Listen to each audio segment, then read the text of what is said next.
ఇవాళ నువ్వు చేసే అరాచకాలు ప్రతి విషయంలో కూడా బీఆర్ఎస్ ఇవాళ తెలంగాణ ప్రజలకు ఒక శ్రీరామ రక్షలాగా ఒక కవచంలాగా నిలబడతా ఉంది. నువ్వు ఏం చేసినావు రేవంత్ రెడ్డి? నువ్వు 18 నెలలు అయింది, ఒక్క మంచి పని ఉన్నదా? కేసీఆర్ కిట్టు బంధు పెట్టినావు, రైతు బంధు పెట్టినావు, ఇవాళ బతుకమ్మ చీరలు బంధు పెట్టినావు, విద్యార్థులకు ఫీజు రియంబర్స్మెంట్ బంధు పెట్టినావు. ఉన్న పథకాలు బంద్ చేయడం తప్ప నువ్వు చేసిన మంచి పని ఉందా? చేసిండు రేవంత్ రెడ్డి. ఏమైనా చేసిండు అంటే బీఆర్ఎస్ ప్రభుత్వంలో మంచి పనులు ఏవైతే జరిగినాయో వాటి మీద కమిషన్లు మాత్రం వేసిండు. ఇవాళ రాష్ట్రం వచ్చిన 6 నెలల్లోనే 24 గంటల నాణ్యమైన కరెంట్ ఇచ్చిండు కేసీఆర్. పరిశ్రమలకు, రైతులకు, గృహాలకు కరెంట్ ఇస్తే ఆ కరెంటు మీద కమిషన్ వేసిండు. ఇవాళ కాళేశ్వరం ప్రాజెక్టు కట్టి 20 లక్షల ఎకరాలకు బీఆర్ఎస్ ప్రభుత్వం నీళ్లు ఇచ్చింది. ఈ మూర్ఖులు ఏం మాట్లాడతారు? ఒకడంటాడు 1 ఎకరానికి నీళ్ళు రాలేదంటాడు, ఒకడంటాడు 50,000 ఎకరాలే వచ్చినాయి అంటాడు, ఒకడంటాడు 1,00,000 ఎకరాలకే నీళ్ళు వచ్చినాయి అంటాడు. నేనంటలేను, నీ ఇంజనీర్లు ఈ కాంగ్రెస్ ప్రభుత్వానికి ఇచ్చిన నివేదికలో 20 లక్షల ఎకరాలు కాళేశ్వరం ద్వారా కొత్త ఆయకట్టు స్థిరీకరణ జరిగింది అని నీ ఇంజనీర్లే చెప్తా ఉన్నారు. అలాంటి అద్భుతమైన ప్రాజెక్టు కాళేశ్వరం మీద ఒక కమిషన్ వేసింది. అంటే బీఆర్ఎస్ ప్రభుత్వం చేసిన మంచి పనుల మీద కమిషన్లు వేస్తున్నావు. నీ పాలనలో కాంట్రాక్టర్ల దగ్గర 20% కమిషన్లు తీసుకుంటున్నావు. ఆనాడు జరిగిన మంచి పనుల మీద కమిషన్లు వేసుడు, నీ పాలనలో కాంట్రాక్టర్ల దగ్గర 20% కమిషన్లు తీసుకున్నాడు. ఇంతకు మించి నువ్వు చేసింది ఏమైనా ఉన్నదా? నువ్వు చేసిన ఒక్క మంచి పని ఉన్నదా? ఒక్కసారి అలా ఆలోచించాల్సినటువంటి అవసరం ఉంది. ప్రజలకు అర్థమైపోయింది. ప్రజలు మళ్ళీ కేసీఆర్ కావాలి, బీఆర్ఎస్ కావాలని కోరుకుంటున్న పరిస్థితి ఉంది. ఇవాళ రేవంత్ రెడ్డి మాట్లాడితే పైసలు లేవంటాడు, దివాలా దివాలా అని మాట్లాడతాడు. నా దృష్టిలో ఎవడైతే తెలంగాణ రాష్ట్రం దివాలా దివాలా అని మాట్లాడుతుండ్రో వాళ్ళంతా దివానాగాన్లే. దివానాగాడు ఎవడన్నా అయితేనే వాడు దివాలా అని మాట్లాడతాడు. కేసీఆర్ ఎప్పుడు మాట్లాడినా ఒక ఆత్మవిశ్వాసం కలిగిస్తుండే. నాది అభివృద్ధిలో పోతున్న దేశం, నా రాష్ట్రం, నాది సర్ప్లస్ స్టేట్, నా రాష్ట్రం బలమైనటువంటి ఆర్థికంగా బలమైన రాష్ట్రం అని కేసీఆర్ చెప్పి ఈ రాష్ట్ర ప్రజల్లో ధైర్యాన్ని నింపేవాడు, పాలనను ముందుకు తీసుకుపోయేవాడు. కానీ రేవంత్ దివాలా దివాలా అనే దిక్కుమాలిన ప్రచారం చేసి తాను తీసుకున్న గోతిలో తానే పడ్డాడు. ఈరోజు ఇవాళ రిజిస్ట్రేషన్ ఆదాయం తగ్గింది, జిఎస్టీ తగ్గింది, మైనింగ్ తగ్గింది, రాష్ట్ర స్వంత ఆదాయ వనరులు తగ్గిముఖం పట్టినాయి. ఇది నీ పాలన చేతగాక, నీ వైఫల్యం వల్ల ఇవాళ తెలంగాణ ఆగమవుతుంది. కేసీఆర్ హయాంలో రాష్ట్ర అభివృద్ధి, రాష్ట్రం యొక్క ఆదాయం ఆకాశం వైపు చూస్తే రేవంత్ ఏడాదిని అర్థంలో అది నేల వైపు చూస్తూ ఉంది. నాడు రాష్ట్రం యొక్క ఆదాయం 60,000 కోట్ల నుంచి 2,60,000 కోట్లకు 10 ఏళ్లలో కేసీఆర్ పెంచి చూపించిండు. కానీ రేవంత్ ఏడాదిని అర్థంలో ఆదాయం తగ్గుముఖం బట్టి నేలముఖం చూస్తున్నటువంటి పరిస్థితి వచ్చింది. ఇది నీ వైఫల్యం, నీ చేతకాంతనం వల్ల జరిగింది. బట్ ఏది ఏమైనా ఇవాళ ప్రజలు క్లియర్గా ఉన్నారు. ఇవాళ ఎన్నికలు జరిగితే 100 సీట్లతో మళ్ళీ బీఆర్ఎస్ అధికారంలోకి వస్తుంది. కొంతమంది మాట్లాడుతున్నారు బీజేపీతో బీఆర్ఎస్ కలుస్తుంది లేదా పొత్తు పెట్టుకుంటుందని. కేసీఆర్ గారు మొన్ననే కుండబద్దలు కొట్టినట్టు చెప్పిండు. అయినా అసలు బీజేపీకి తెలంగాణ మీద హక్కు ఉన్నదా? ఆనాడు 1996లో 1 ఓటు 2 రాష్ట్రాలని చెప్పి 2000 సంవత్సరంలో 3 రాష్ట్రాలు ఏర్పాటు చేసి తెలంగాణకు మొండి చేయి చూపిందే బీజేపీ. చంద్రబాబుకు భయపడి తెలంగాణ ఇయ్యకుండా తెలంగాణ ప్రజల్ని మోసం చేసిందే బీజేపీ. అసలు కేంద్రంలో 8 ఎంపీలు గెలిపిస్తే గుండు సున్నా పెట్టి బడ్జెట్లో తెలంగాణకు మొండి చేయి చూపిందే బీజేపీ. ఇవాళ పోలవరం జాతీయ ప్రాజెక్టు ఇవ్వడం కాక బనకచెర్ల గోదావరి లింకుకు మళ్ళా తెలంగాణ నోరుగొట్టికి తెలంగాణలో గోదావరి నీళ్లకు అన్యాయం చేసే అక్రమ ప్రాజెక్టుకు వత్తాసు బలికి నిధులిస్తున్నదే బీజేపీ. ఇంకా బీజేపీ ఏ ముఖం పెట్టుకున్నట్టు ఏం చేసింది బీజేపీ? ఓ జాతీయ ప్రాజెక్ట్ ఇచ్చిందా? ఒక మెడికల్ కాలేజ్ ఇచ్చిందా? ఏం చేసింది బీజేపీ? తెలంగాణకు అన్యాయం చేసింది బీజేపీ. గోదావరి బనకచెర్ల మీద కిషన్ రెడ్డి మాట్లాడాడు, బండి సంజయ్ మాట్లాడాడు, ఈటల రాజేందర్ మాట్లాడాడు. ఎందుకు మాట్లాడరు అని నేను అడుగుతా ఉన్నా. ఆ బనకచెర్ల గోదావరి ప్రాజెక్టు తెలంగాణ అది శాపం కాబోతుంది. అది కడితే గోదావరి జలాల్లో తెలంగాణకు తీవ్రమైనటువంటి నష్టం జరుగుతుంది. ఈ కాంగ్రెస్ దద్దమ్మ ప్రభుత్వం కృష్ణా నదిలో మొన్న 65 టీఎంసీలు తక్కువ వాడింది. మన హక్కును కూడా వాడుకునే తెలివితేటలు లేవు. గోదావరి బనకచెర్ల ప్రాజెక్టు ఆపే విషయంలో ఇవాళ రాష్ట్రంలో కాంగ్రెస్ ప్రభుత్వం పూర్తిగా ఫెయిల్ అవుతున్నటువంటి పరిస్థితి ఉన్నది. బట్ ఏది ఏమైనా బీఆర్ఎస్ ఉన్నది, మేము వదిలిపెట్టాం. రాష్ట్ర ప్రభుత్వం ఫెయిల్ అయితే బీఆర్ఎస్ ప్రభుత్వం అవసరమైతే సుప్రీంకోర్టుకు వెళ్ళైనా సరే గోదావరి బనకచెర్ల ప్రాజెక్టును ఆపి తీర్థం, తెలంగాణ ప్రయోజనాలు కాపాడతాం. బీజేపీ నాయకులారా, తెలంగాణ మీద ప్రేమ ఉంటే వెంటనే గోదావరి బనకచెర్లను ఆపండి, తెలంగాణ ప్రయోజనాలు కాపాడండి అని చెప్పి నేను ఈరోజు డిమాండ్ చేస్తా ఉన్నా. బీఆర్ఎస్ స్వంతగానే ఉంటుంది, ఒంటరిగానే మళ్ళీ అధికారంలోకి వస్తుంది, 100 సీట్లతో అధికారంలోకి వస్తుంది తప్ప ఏ పార్టీతో బీఆర్ఎస్ పొత్తు పెట్టుకోదు. ఎవడో పెట్టుకుంటామన్నట్టు ఇంకోడెవడో పెట్టుకుంటారన్నట్టు మాట్లాడుతుండ్రు. ఎవరితో పొత్తు పెట్టుకోము. బీఆర్ఎస్ కేసీఆర్ నాయకత్వంలో మళ్ళీ అధికారంలోకి వచ్చేది ఖాయం. ఇలా ప్రజలే కోరుకుంటున్నారు. ఎక్కడ పోయినా అదే చర్చ జరుగుతుంది. ఏదో 4 ఎక్కువ వస్తాయి అనుకొని ఓటేసినాం బిడ్డ, 4 ఎక్కువ వస్తాయి అనుకున్నాం కానీ గిట్లయితుంది అనుకోలేదు అని ఎవరిని మాట్లాడించినా చెప్తా ఉన్నారు. ఏం చెప్పిండు వాళ్ళు ఆ రోజు? అరే 2000 పెన్షన్ ఇచ్చిండు కేసీఆర్, మేము 4000 ఇస్తాం. 10,000 రైతు బంధు ఇచ్చిండు, మేము 15,000 ఇస్తాం. ఉద్యోగస్తులకు రాగానే 4 డిఏలు ఇస్తాం, పాత బకాయిలు ఇస్తాం, బెస్ట్ పిఆర్సీ ఇస్తామన్నారు. ఇప్పుడు మాట్లాడితే నన్ను గోసుక తింటామా అంటుండు. ఏం మాట్లాడుతున్నావు నువ్వు? మరి వీళ్ళకేమో పైసలు లేవంటావు. నీకు అందాల పొట్టులకు పైసలు ఎడికెళ్ళి వచ్చినాయి? నీ భూముల కాడికి 4,000 కోట్లతో 6 లైన్ రోడ్డుకు డబ్బులు ఎడికెళ్ళి వచ్చినాయి? 1,000 కోట్ల రూపాయలతో టెండర్లు ఎడికెళ్ళి పిలుస్తున్నావు. రుణమాఫీ చేయమంటే పైసలు లేవంటావు, రైతు బంధు ఇవ్వమంటే పైసలు లేవంటావు, ఉద్యోగులకు డిఏలు ఇవ్వమంటే పైసలు లేవంటావు. కానీ బడా బడా కాంట్రాక్టర్లకు 12,000 కోట్ల బిల్లులు ఇవ్వడానికి పైసలు ఎడికెళ్ళి వచ్చినాయి. బడా బడా ప్రాజెక్టులు పిలవడానికి, టెండర్లు పిలవడానికి పైసలు ఎక్కడి నుంచి వస్తున్నాయి? ఇవాళ 200 కోట్లకు ఒక స్కూల్ అన్నావు, ముందు 80 కోట్లు అన్నావు, తర్వాత 120 కోట్లు అన్నావు, ఇప్పుడు 200 కోట్లకు ఒక స్కూల్ అని. ఆ స్కూల్కి ఇంకా పునాది కూడా తవ్వలే, 80 కోట్లకి వెళ్ళి 200 కోట్లు చేసింది దాన్ని. అంటే అదొక 5-6 వేల కోట్ల స్కామ్ అవుతున్నది. ఇవాళ వాటికి మాత్రం పైసలు వస్తున్నాయి. అంటే ఆయన ఎట్లా మాట్లాడతాడంటే తనకు అవసరం ఉంటేనేమో, తనకు జేబులు నింపే పని అయితేనేమో పైసలు రెడీ, ప్రజలకు ఇచ్చేదో రైతులకు ఇచ్చేదో, మా ఎస్సీలకో మా బీసీలకో మా ఎస్టీలకో ఓవర్సీస్ స్కాలర్షిప్ ఇవ్వాలి, ఫీజు రియంబర్స్మెంట్ ఇవ్వాలంటే మాత్రం పైసలు ఇవ్వంటాడు. నువ్వు ఏడాదిని అర్థమైంది. ఎస్సీ ఎస్టీ బీసీ పిల్లలకు ₹1 ఫీజు రియంబర్స్మెంట్ ఇచ్చినవా రేవంత్ రెడ్డి అని నేను అడుగుతా ఉన్నా. కాలేజీలు కోట్లకు పోతున్న పరిస్థితి, పిల్లల చదువులు ఆగిపోతున్న పరిస్థితి.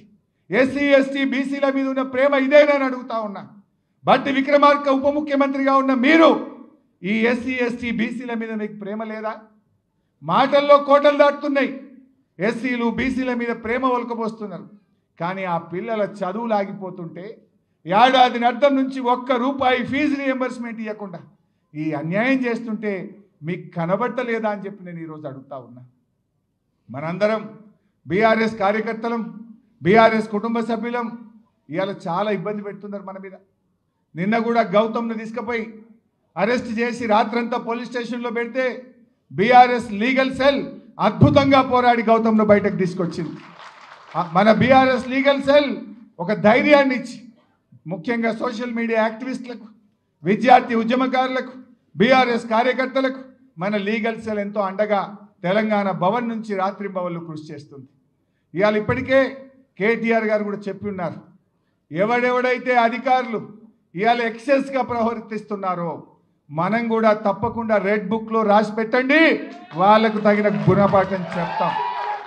అనవసరంగా అన్యాయంగా మా బీఆర్ఎస్ కార్యకర్తల్ని వేధించిన, అక్రమ కేసులు పెట్టినా దానికి తగిన మూల్యం చెల్లించుకోక తప్పదు. కొందరు అధికారులు అత్యుత్సాహం ప్రదర్శిస్తున్నారు, అతిగా ఉన్నాయి లేని పెట్టి కేసులు పెట్టి ఇవాళ ప్రభుత్వంతో మమ్మల్ని ఇబ్బంది పెట్టే ప్రయత్నం చేస్తున్నారు. తెలుసు మాకు ఏ అధికారి ఎక్సెస్ చేస్తుండో, ఎవరెవరు ఏం చేస్తున్నారో అన్నీ తెలుసు మాకు, అన్నీ కూడా గమనిస్తున్నాం జాగ్రత్తగా. బిడ్డ జాగ్రత్తగా ఉండాలని చెప్పి నేను అధికారులందరినీ కూడా హెచ్చరిస్తా ఉన్నా. పోలీసు అధికారులే కాదు, ఇతర అధికారులు కూడా ఉద్దేశపూర్వకంగా వివిధ సందర్భాల్లో మా కోఆపరేటివ్ చైర్మన్లను, మా సర్పంచ్లను, మా ఎంపీటీసీలను, మా జడ్పీ చైర్మన్ల మీదనో ఎంక్వైరీలు వేసుకుంటా, కమిషన్లు వేసుకుంటా ఇబ్బంది పెట్టే ప్రయత్నం చేస్తున్నారు. విజిలెన్స్ ఎంక్వైరీ, ఈ ఎంక్వైరీ, ఆ ఎంక్వైరీ అని మా సర్పంచ్ల బిల్లులు ఇస్తలేరు. ఇప్పటికి కూడా 2 ఏళ్ల నుంచి, ఏడాది అర్థం నుంచి కూడా లోకల్ బాడీ బిల్లులు ఇస్తలేరు. అసలు ఈ గవర్నమెంట్ వచ్చినాక 12,000 కోట్ల రూపాయల బిల్లులు కేవలం 4 బడా కాంట్రాక్టర్లకు ఇచ్చింది. 4కే 1200 ఇస్తే చిన్నోళ్ళందరూ అయిపోతారు ఈ రాష్ట్రంలో. 1200 ఇవ్వడానికేమో డబ్బులు లేవంటాడు. 12,000 కోట్లు మాత్రం 4 బడా కాంట్రాక్టర్లకు కట్టబెట్టి ఇవాళ పేదల ఉసురు పోసుకునే ప్రయత్నం చేస్తూ ఉన్నారు. ఇవాళ రేవంత్ రెడ్డి అందాల పోటీ, ఇవాళ మళ్ళీ మాట్లాడి ఒలింపిక్స్ పెడతాను.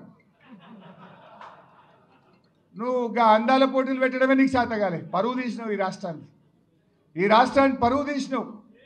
ఇలా మీడియాలో వార్తలు వస్తున్నాయి. నీకు సన్నిహితంగా ఉండే ఒక ఎంపీ, నీకు సన్నిహితంగా ఉండే ఒక కార్పొరేషన్ చైర్మన్, నీకు దగ్గరగా ఉండే ఒక ఐఏఎస్ అధికారే ఆ మిస్ ఇంగ్లాండ్ పట్ల అనుచితంగా ప్రవర్తించారని వార్తలు వస్తూ ఉన్నాయి. నీకు చిత్తశుద్ధి ఉంటే ఆ సీసీ ఫుటేజ్ బయట పెట్టు.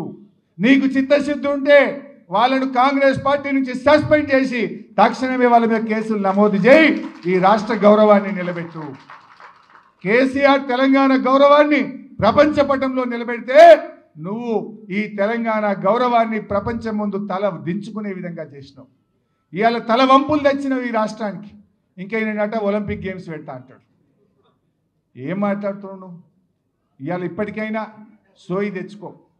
మాకేమీ నిన్న కేసీఆర్ గారు చాలా స్పష్టంగా చెప్పింది వరంగల్లో.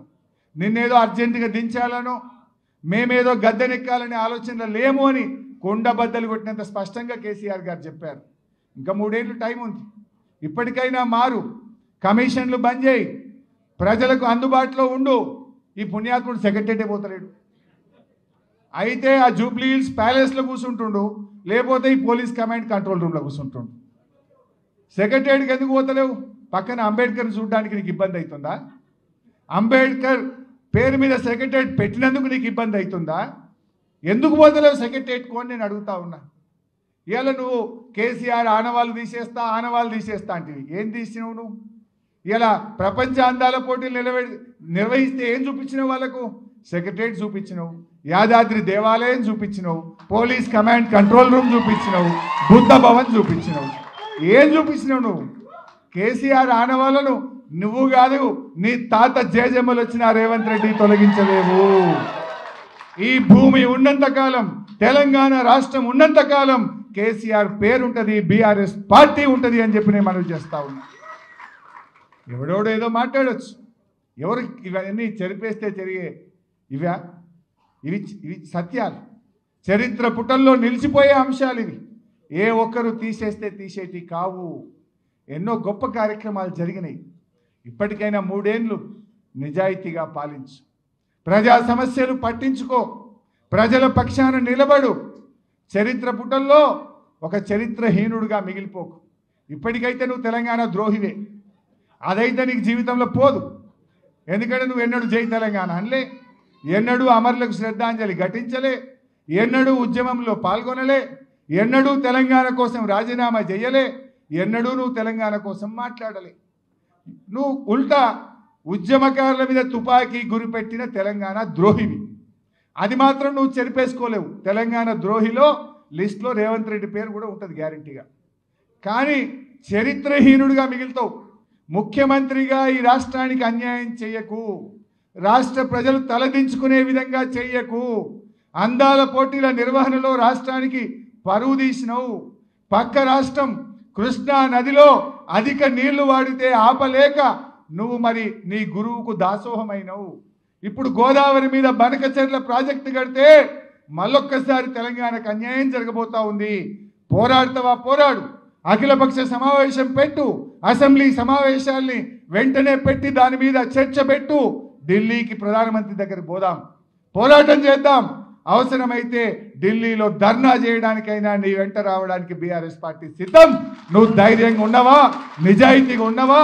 రాష్ట్ర ప్రయోజనాలు కాపాడవా? ఈ ప్రజలు గమనిస్తూ ఉన్నారు. నువ్వు చేయకపోయినా బీఆర్ఎస్ పోరాడుతుంది. మాకు బాధ్యత ఉంది. చావు నోట్లో తలబెట్టి తెలంగాణ తెచ్చిన కేసీఆర్ నిర్మించిన పార్టీ ఇది. ఇక్కడ ఉన్న బిడ్డలు తెలంగాణ ఉద్యమకారులు, తెలంగాణ కోసం జైళ్లలో ఉండి తెలంగాణ సాధించిన బిడ్డలు ఈ పార్టీలో ఉన్నారు. అందువల్ల మేము ఏ పోరాటానికైనా సిద్ధపడతాం.